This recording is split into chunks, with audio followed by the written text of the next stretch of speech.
అంశభాగం పస్కా అనబడిన పులియని రొట్టెల పండుగ.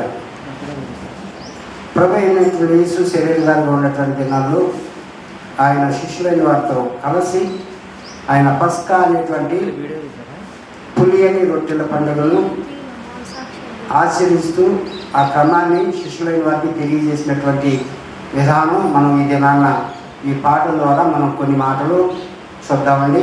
లూకాసు సువార్త 22వ అధ్యాయం 1వ వచనం నుండి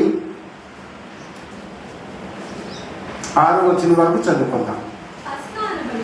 పస్కా అనబడిన పులియని రొట్టెల పండుగ సమీపించెను. ప్రధాన యాజకులను శాస్త్రులను ప్రజలకు భయపడేది కనుక ఆయనను ఎలాగూ సంపుదమని ఉపాయం వెతుకుచుండిరి. అంతటా 12 మంది శిష్యుల సంఖ్యలో చేరిన ఇస్కరియోతు అనబడిన యోధాలో సాతాను ప్రవేశించెను గనుక వాడు వెళ్ళి ఆయనను వారికి ఎలాగో అప్పగించెనో దానిని గురించి ప్రధాన యాజకులతో అధిపతులతో మాట్లాడింది. అందుకు వారు సంతోషించి వారికి ద్రవ్యమియ్య సమ్మతించింది.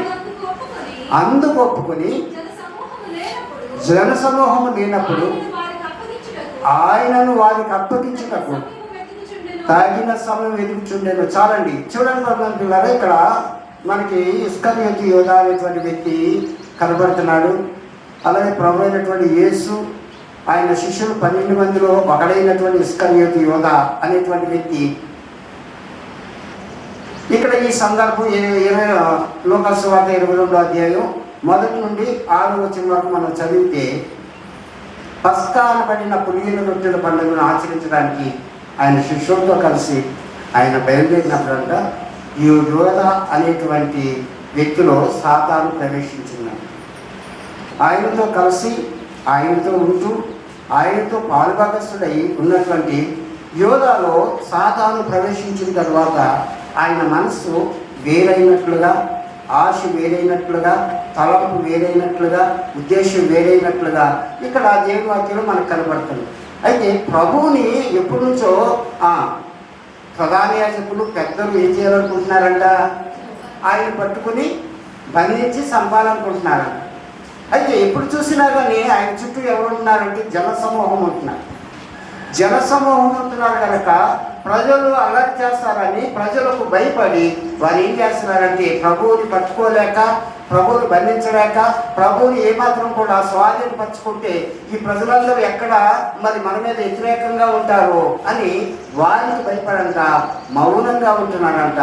ఎలా చేయాలి, ఎలా బంధించాలి, ఎలా పట్టుకోవాలి అని ఆలోచన చేస్తూ ఉండగా, మాట్లాడుతూ ఉండగా, ఆలోచిస్తూ ఉండగా ఆయనతో పాటు ఉంటూ ఆయనతో పాటు తిరుగుతున్నటువంటి ఆయన శిష్యుల్లో ఒకడైనటువంటి ఇస్కరియోతు యోధా అనేటువంటి వ్యక్తి ఇలా సపరేట్ అవటానికి, వారితో కలిసి ఏకీపించడానికి కారణం ఏంటంటే ప్రభువుని వీడాడు, మనస్సు వేరయ్యింది కనుక సాతాను ఏం చేసిందంటే తనలోనికి ప్రవేశించి సాతాను ప్రవేశించగానే తన ప్రభువుతో కలిసి ఎంతో నిజంగా మరి ఆ యోధా గురించి మనం ఆలోచన చేస్తే 12 మంది శిష్యులు ఒకడంట. ఆయన